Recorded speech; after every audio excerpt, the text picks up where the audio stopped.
Welcome back to the Odd Outlooker podcast. This is Andrew Bryan, and welcome to the first episode that is actually premiering on YouTube. I actually recorded another one before this, but never got to edit it. So that's not going to actually happen because a lot of those news articles have been passed at this time, and it doesn't really seem very, how do I say it? Not very important, but very belonging. Like it doesn't belong to where it is. So we're going to actually talk about a couple different things. A lot of them are going to be about my state, Oregon, where I am currently presiding. And this is going to be about a couple politics in Oregon and actually what's going on with the presidential election a little bit. I'm not going to get too deep into that because I'm not a super constitutional scholar. So what I do have to say is a little bit based off of the Constitution and explain some things that people are not understanding correctly. Because people are arguing about the the Electoral Count Act of 1877. So this is something that's throwing some people off. So we're going to get into the first stories. We're going to first talk about Oregon's senators. And, well, we're not going to start with the Oregon Senator right away. We are going to talk about the census. So the 2020 census deadline was 2 days ago as of the date I'm recording this. So it was due December 31st. It was due after midnight. So as we started the new year, we were supposed to have the census data. One thing that is currently going on is that the census is having to redo their entire thing. Not redo the entire count, I'm saying. But they're having to redo all the data they collected because the Supreme Court has ruled that illegal aliens, people who entered in this country illegally, have been counted as that they're not allowed to be put into the official state counts. And basically what the Supreme Court ruled on is saying that this has not, them counting people who have come into the country illegally have no right to sue to be counted for the state because there have been no adverse effects yet. And this is a lot of the people arguing, including with the, what do you call it? Including with the election, the 2020 election, where people were saying the judges saying you knew these were on the books already. You should have sued, and you should have sued us about this to get it resolved. And the whole reason why people were talking about it, they could not sue because there has been no damage. Once the damage is there, that's when you have the right to sue. So you have to have this damage before you're able to sue anybody, which is technically a form of reparations. You're getting payment back for the damage they have caused to you. So, and that was partly why there was suing with the ACLU against including the are you an illegal citizen? Are you a legal citizen question on the United States Census. And that was to make, I don't understand the whole reasoning behind that, but that was, from my view, that's the way to stop getting illegal immigrants sent out of the country. And I think that how that word was also set, it was also very excluding out the, whatever you call it, the green card holders and all that. So this is going to cut funds to states like California, Texas, and all that if the illegal immigrants are not counted. So they would actually be losing a House seat, and Texas technically would not be gaining one. But states like Mississippi, or it was Mississippi or Alabama, I can't remember, will be keeping a seat that they would otherwise lose. Same thing with Minnesota. So that is some interesting different things. So the thing that we're coming in here, the state of Oregon is actually gaining another electoral seat. So instead of having 5 districts, it will have 8. Sorry, 6. My brain is thinking of electoral votes. So instead, we will have 7 electoral votes. So let me see if this is actually a thing that will help me see.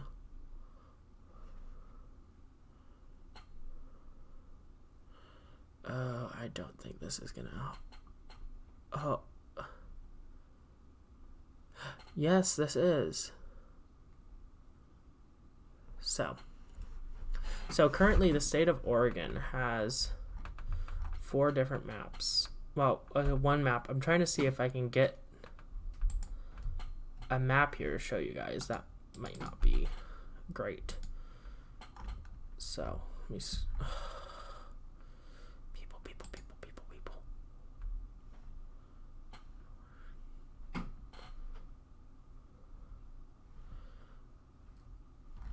Can I just type in district?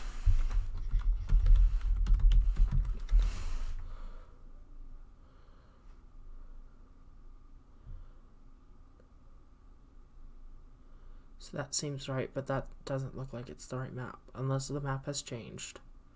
Nope, so that's the correct map. I'm just kind of blind. Okay. So. Oh, you can't see this one really well. Let's have this load real quick. So, we are currently on the electoral page. A lot of these are, one of these people are out of date.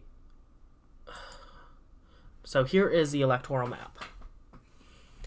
This is District 2 right here, which is the state district I currently preside in. There's District 4 over here, 5, 3, and 1.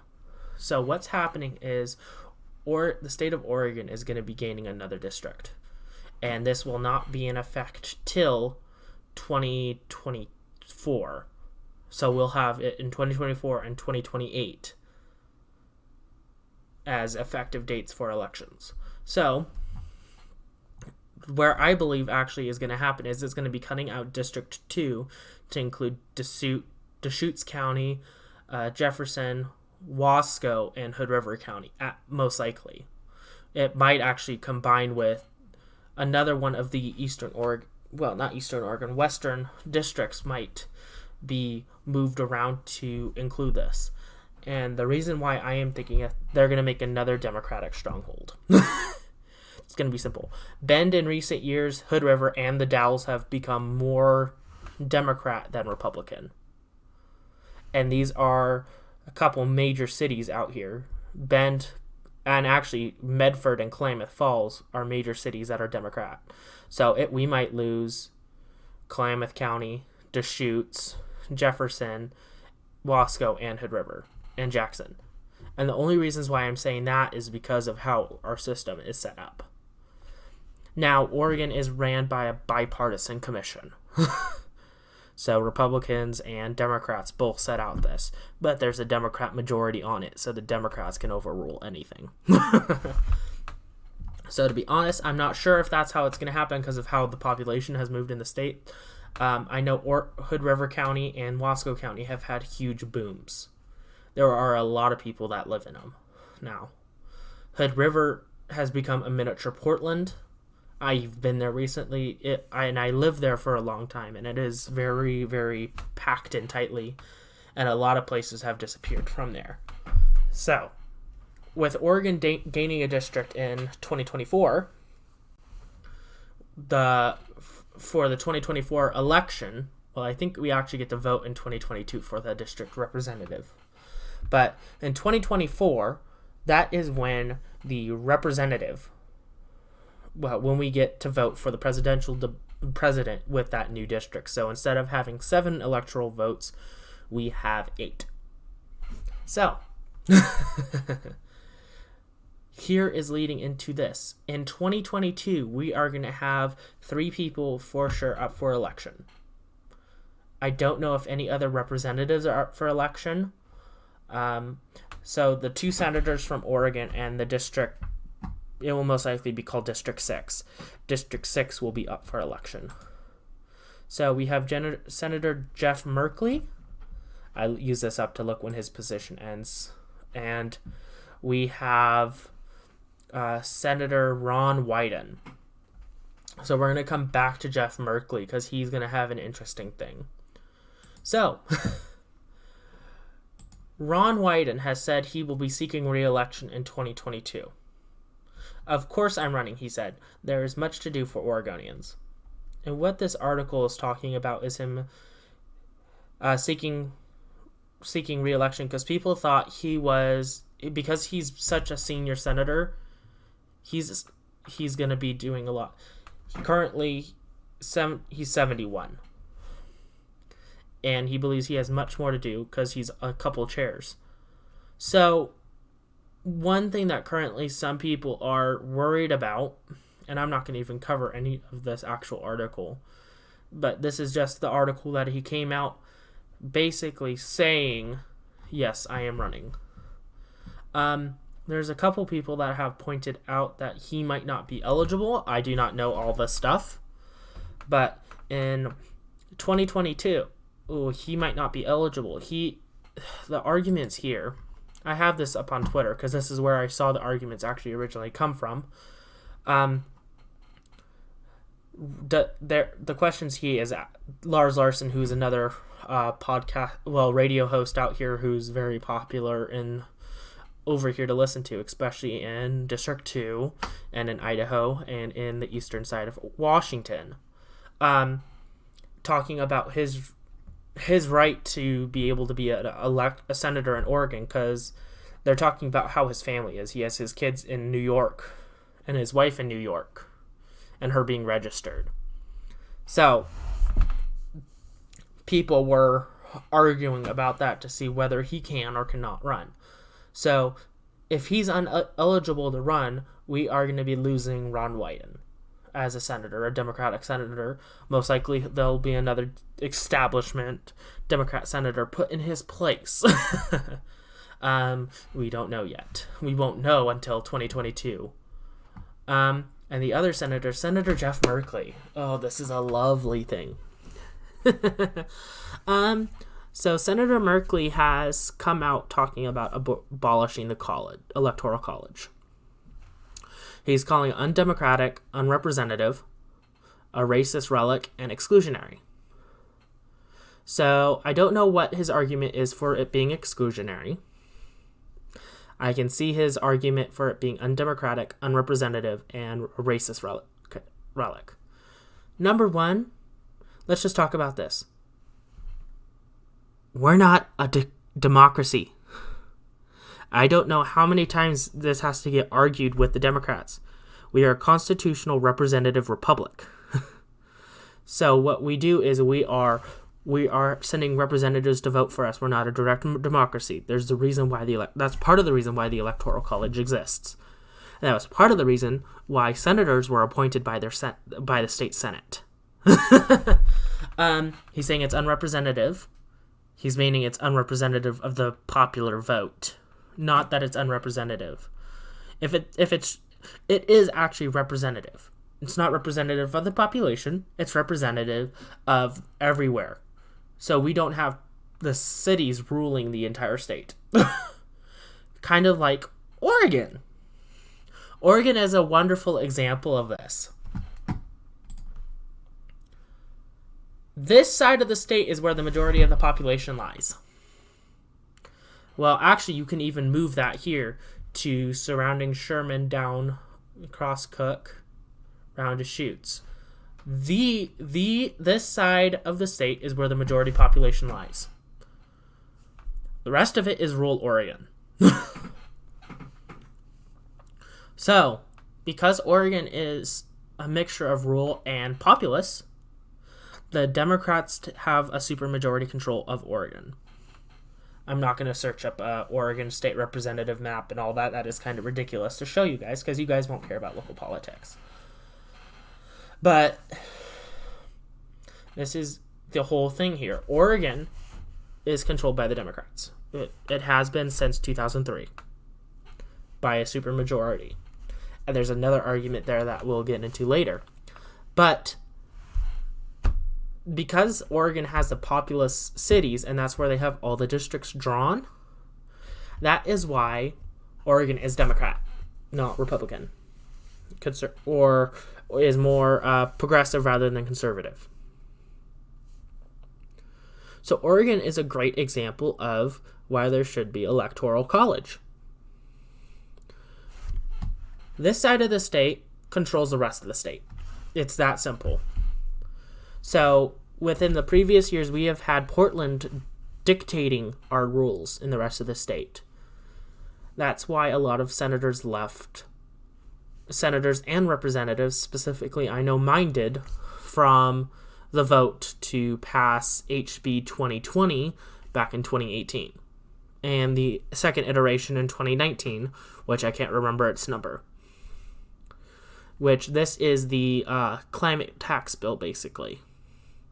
It would adversely kill the rest of the population in the state of Oregon on the rural side, and a lot of people in the cities and other stuff would not care as much. And this is part of the thing. Because the majority of the population over here, they have a lot more infrastructure set up. So the infrastructure here, like in Portland, Oregon City, Corvallis, Eugene, Salem, they all have, what do I call it, public transit systems better to handle this. So because there's these public transit systems, they're able to handle a lot of these better. Eugene has been considered a great example of a public transit system because they have a bus rail system, which is a bus basically act like trains in the middle of the city. So because there is this on this side of the state, not a lot of people are driving their own cars. Not a lot of people are doing a lot of different things that would release a large amount of carbon emissions. That's one thing why cities are better technically in carbon emissions, because you do not have to travel as much. It's better for the actual transmissions for the most part. So like over here in Eastern Oregon, specifically I know in Wallowa County, we have a lot of there's a lot of timberland here. A lot of timberland, and in the valley all the way down to La Grande as well. And Baker, there are all farmland.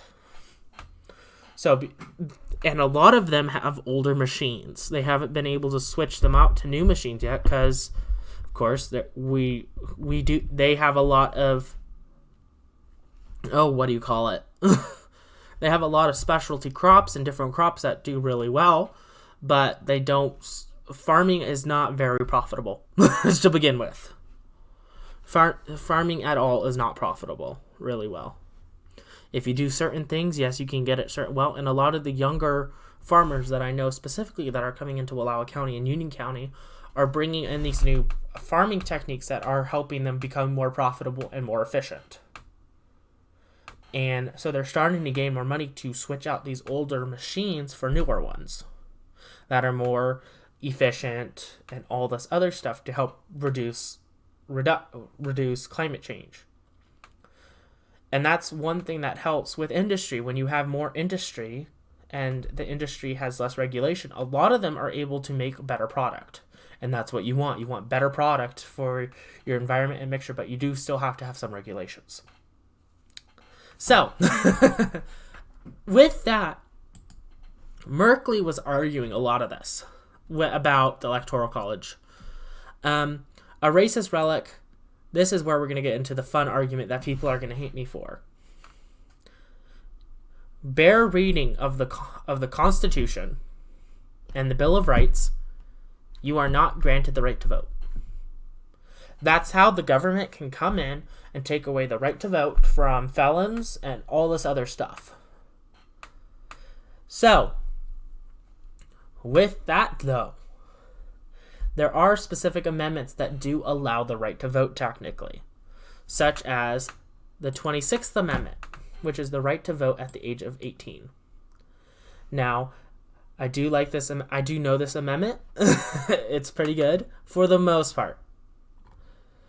And basically it has two sections saying that Congress does not have the power to enforce an article to remove this legislation without repealing it. And the right of the United States citizens who are 18 years of age or older have the right to vote, and they cannot be denied. So this is saying that each state in the United States you have to vote for 18. Simple, done. But it's saying you have the right to. You can deny your own choice to vote. So, technically, this is not a right to vote, and this is the whole argument here.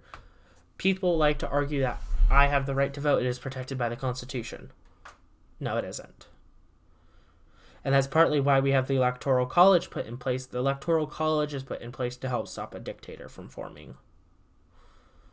And yes, it does put some people who are dictator-like in place. Like, people argue that President Trump is a dictator. Also, he's a fascist. I can see he's being a little bit of a fascist, but he's not a dictator. He does like to dictate and say stupid shit. So,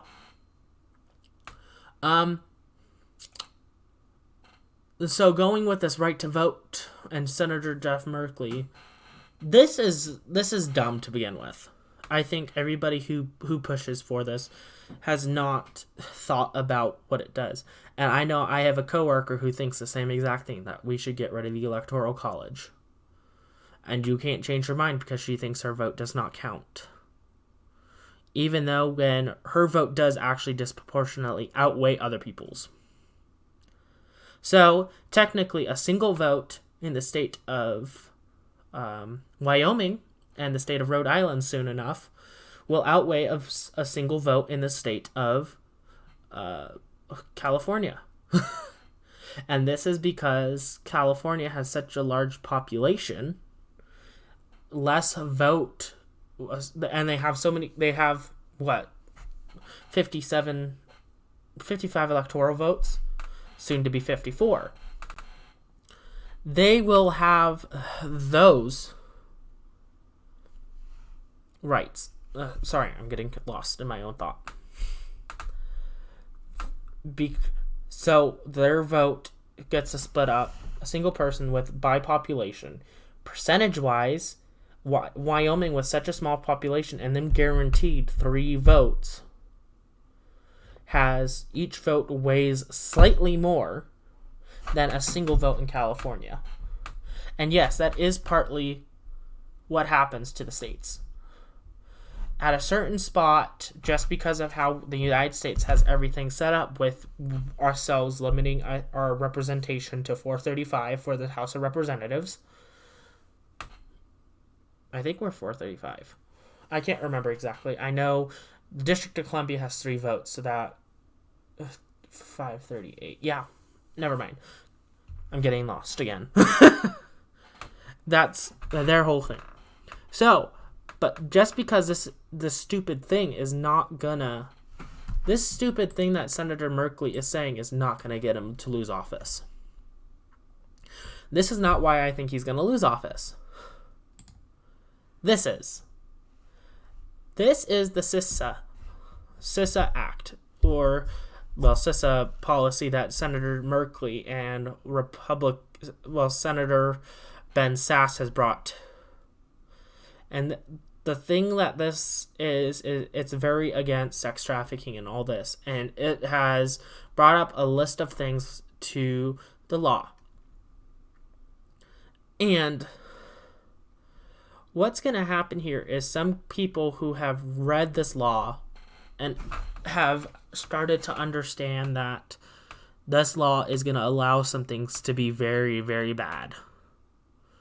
So one article that has come up talking is that CISA will basically allow the state to set its porn requirement.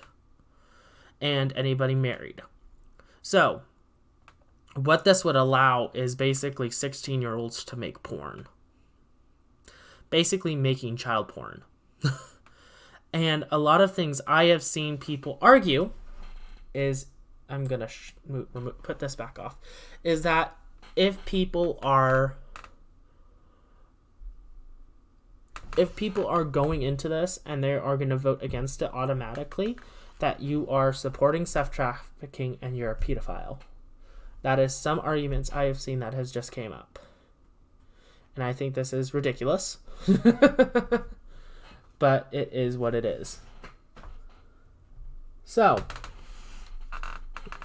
what else happens, though, is that this law is written badly enough to where these children, it sets basically state consent law as the ability to make porn and marriage. So some things that these legal scholars have argued about is saying that if we allow child marriage to an extent, those children can make porn with each other. But outside of the set of marriage, they cannot. And then it's the same thing with the consent law. So like the state of California, who is wanting to move their consent down to the age of 14, any video filmed in California could technically have 14-year-olds make porn. And in like the state of Oregon, it could be 16. So you would have these different ages around with consent having porn, and basically this allows child porn to become marketable and real. So it does actually support child pornography, which is a bad thing. So that is some scary things.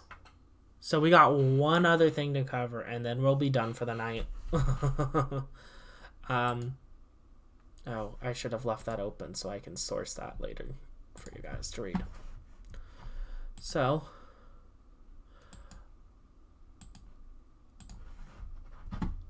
boop. Okay, so I know we're on Wikipedia right now. This isn't trustworthy, but this has a lot of good information. It's very summarized for you guys. And that's one thing I trust Wikipedia for. It's enough to have summarized version with enough trustworthy systems. Because I actually have a Wikipedia account that I'm able to edit things for. And they have learned what to do and what not to do. So, the Electoral Count of 1887. Oh, I said 1877 earlier. Sorry about that. Is not a constitutional amendment. So, try to improve this by adding secondary, tertiary sources. I don't know. So, this law is basically not a constitutional amendment, and that this is the whole legal argument right now. That because this law is a constitutional amendment, not a constitutional amendment, but a United States federal code, it actually it basically goes against the Constitution. So, and what that's talking about there is basically that the Constitution lays out that the duties of the vice president is to count the electoral votes, and he is able to make that decision by his discretion. And that's not really what it says, but that is a very simplified version down for you guys. I do suggest you go read the article in the Constitution if you want to try to understand it a little bit more. And there are a lot of arguments currently online with this because of this. So, and this article actually is very bad with one thing I can see right now, which I will talk to in a second. So, what this is saying is basically because this is unconstitutional, because it's overriding the Constitution without state ratification, this is basically ruining our modern democracy. And the issue with this, what this opens up, is any single person to be able to do this and be able to say, okay, from future now on, we can choose, the vice president gets to choose who gets elected, basically, and can override anything. But one issue I see here is this specifically has to deal with not state delegations, with states sending dual electors. So in the United States, currently, we have 7 states that have sent dual electors, Republican and Democrat. And people may say, you are wrong. Technically and technically not. So the state of Oregon the United States has 7 states with dual electors. There was the Republican slate and the Democrat slate both sent in stuff. One of them is technically official and one of them is technically not. But because they are 2 set of electors both claiming the same thing, the state is technically in a toss-up. So then it has to be argued in the Senate Senate and the House to who gets those votes. And what's currently going on is we have, if I remember correctly, there's been 11 House Republicans have signed on saying, I will say this is unconstitutional. These votes are not right. And now we have 6 Republican senators saying, I will do the same thing. And now I know some people arguing saying these senators, if they do not have proof, they should be counted as traitors. Well, if you're saying the same thing, we should have said the same thing in 2016 when they tried to overthrow the election with Hillary Clinton, when the House Democrats tried to do the same thing. But they're not. They're going to say because these Republican senators chose to sign on, they are just as guilty because they're overthrowing the Constitution. No. So, what's one other thing? A lot of this is getting asked to be clarified in a lawsuit that was filed against Mike Pence, Vice President Pence. And an argument coming from him, Pence has basically, through his lawyer, said, hey, I'm refusing this lawsuit because I am not the party that you should be suing. So, Pence has tried to find a way around coming out publicly and saying what he's going to do.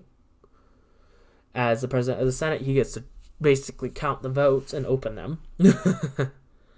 But it is a lot of other things too.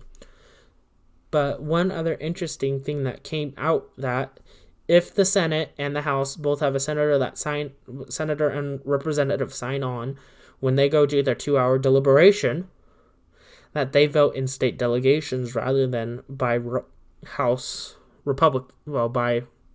by each seat. So because the Senate currently has a majority, the Senate would vote with their majority, and the House would vote with their majority. So it would be the House voting against it and the Senate voting for it. Because John Ossoff, Kelly Loeffler, all of them would not be there to do the votes, if I remember how this works correctly. So however the Georgia races ran, it would not matter because they would not be able to vote in it. Actually, I think Loeffler and Perdue can, because they're still technically the residing senators. So that's how that works. But if they're voting by state delegation, Republicans have the majority of the states rather than a minority. So a state delegation out of 50 states, there would be 50 votes casted, and the majority would be Republican. So if that happens, basically, it would be Trump who would be winning. If each state chose to do it. Or I know people like Mitch McConnell have said, hey, give up, we're done, stop. So, here is something that I just noticed right here that is doing this. On many occasions, the vice president has had the duty of finalizing his party's or his own defeat. Richard Nixon, Dan Quayle, Al Gore, and Joe Biden have all presided over the count that handed them or their party a loss. Yes. That is all true. The thing with Joe Biden, Joe Biden refused the votes, the objections from the 2016 election, because specifically there was not one senator and one House representative signed on a bill together. It was only the House of Representatives.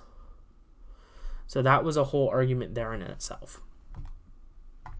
So there's a lot of different things that are going to be coming up with this on January 6th. I'm not going to be there, but I'm going to watch the chaos. January 6th is going to have two different chaos things. It's going to have the Trump rally that is down there that's supposedly going to have 10 million people. I've heard 10 million people and I've heard 1 million people that have officially signed on. And that 1 million people is with Stop the Steal, not coming off of their own accord. There's been projections that there's going to be 10 million people showing up. So, all that. So, I'm going to see the craziness from two different ends of people that are going to be down there, and I'm going to see what happens in the House and Senate. So, I will most likely have another video the day after that or whatever. So, this has been Andrew Bryan from the Odd Outlookers podcast, and have a wonderful day.